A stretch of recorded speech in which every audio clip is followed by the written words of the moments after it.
Good morning and welcome to Way Back Wednesday at the Pool Room. My name is Dale and today I'm reviewing the Mattel Hammond collection Allosaurus. My last video, Metriacanthosaurus, got quite a bit of traction, so hopefully this video does the same. And before I start, I'd just like to thank the growing number of subscribers that we're getting. The channel is going really well and that just gives me that gratification and the inspiration to keep the videos coming. So thank you, really appreciate it. Now, on to Allosaurus. The Hammond collection Allosaurus comes in this beautiful black adult collector style box with the embossed T-Rex logo. The window makes it perfect for those who like to keep their dinosaurs in the box. And the back, spin this around. The back shows the pose detail of the figure.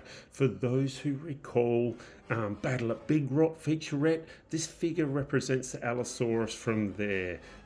As noted, we can actually see that on the box art. And as you know, I prefer my figures loose, so let's rip her open. Now that we have the figure loose, we can get a much better look at her.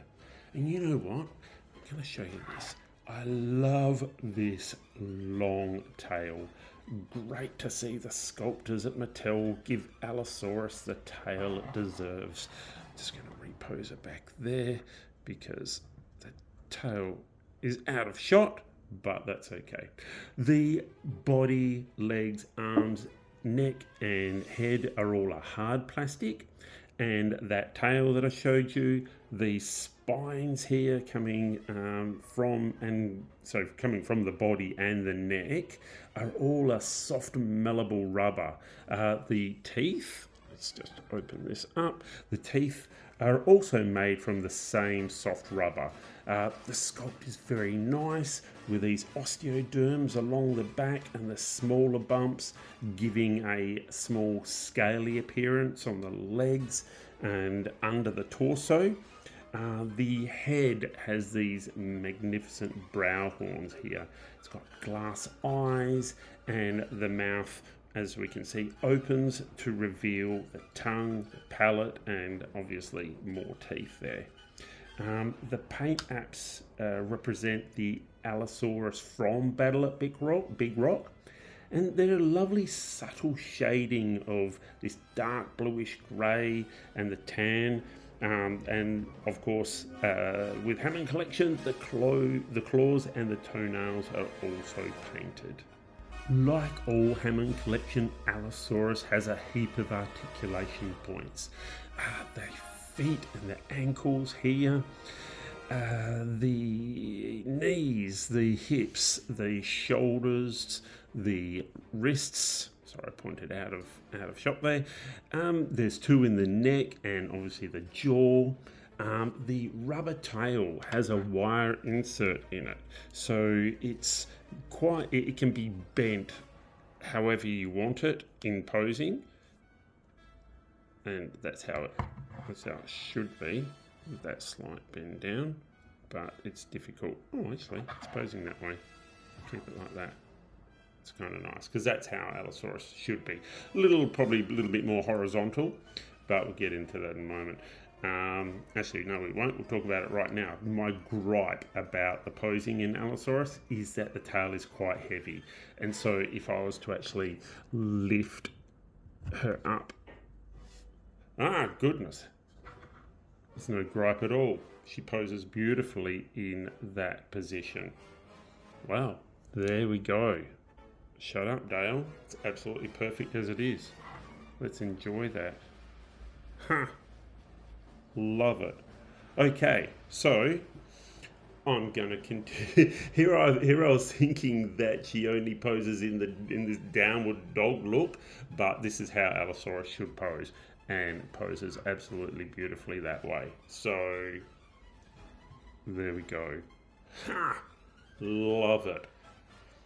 Absolutely love it. Okay, let's enjoy that. That's how Allosaurus should be posed.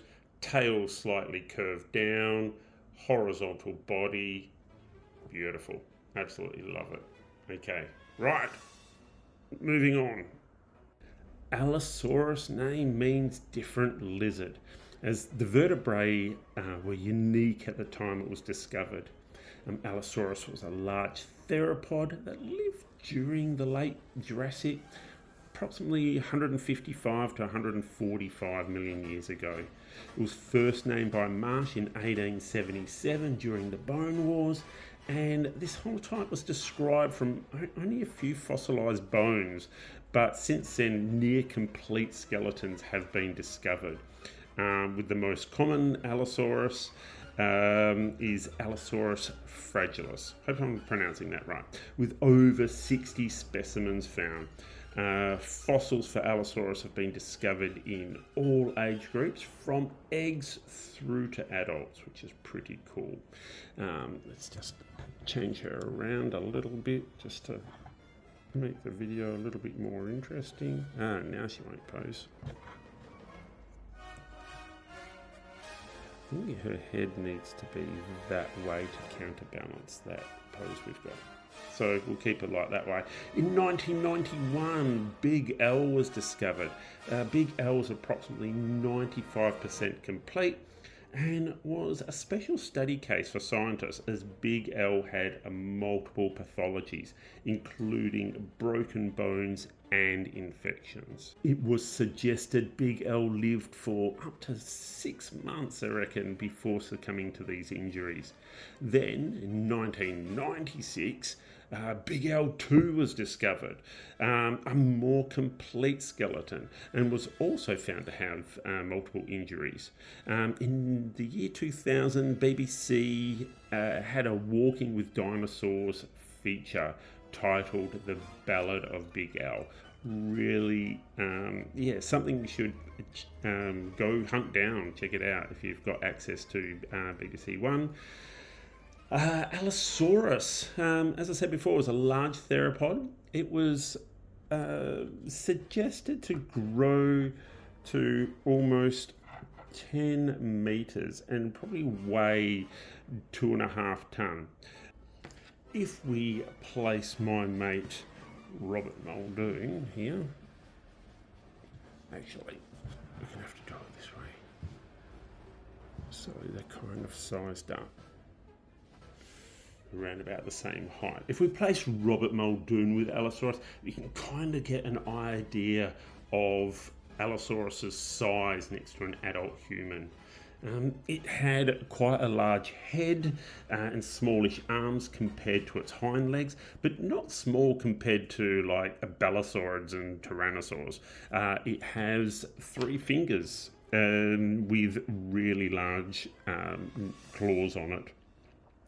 It had this, as I mentioned before, a sloping down tail, which is posable on this figure, which is really, really cool. Let's bring her back in the middle. Had brow horns, and leading up to these horns were nasal bones. Skin impressions have been discovered, so we know it actually had that scaly skin that I mentioned earlier. Allosaurus most likely ate ornithopods, stegosaurids and sauropods. There's been suggestion that it hunted in packs when it was young and then hunted alone as it got older. This has been suggested as there's been teeth marks from other Allosaurus on fossils that suggest cannibalism or fighting amongst adults. So whether it got more aggressive as it got older and then had to go alone, or whether it was gregarious when it was younger, we have no real idea. We're just supposing based on the evidence that we have. Allosaurus had this S-shaped neck, which gave it a similar action to modern animals that bite down and tear flesh by pulling back. There is a theory that Allosaurus would use its head like a hatchet to strike down on prey and then pull back. The jaw was able to open very wide, so this is quite plausible. The bite force of Allosaurus has been described as weak, However, and similar to wolves, so as for the animal kingdom, that's basically where it's sat. However, wolves can bite through bone, so as far as I'm concerned, Allosaurus wasn't a weak predator at all. But maybe in the terms of the later T-Rex and all that, then yeah. In research, you can really deep dive into Allosaurus. There is just so much, and to be honest, it can get a little messy when researching. So that's all I've actually got for you today. I like to keep it quite simple, especially when we're just discussing toys. Be sure to check out my other videos for more dino content. I try and upload a new dinosaur video each week, and I'll interlace these with videos of my other toy passions, which are vintage Star Wars and Lego. As always, it doesn't matter what you collect as long as you enjoy collecting. Until next time, take care.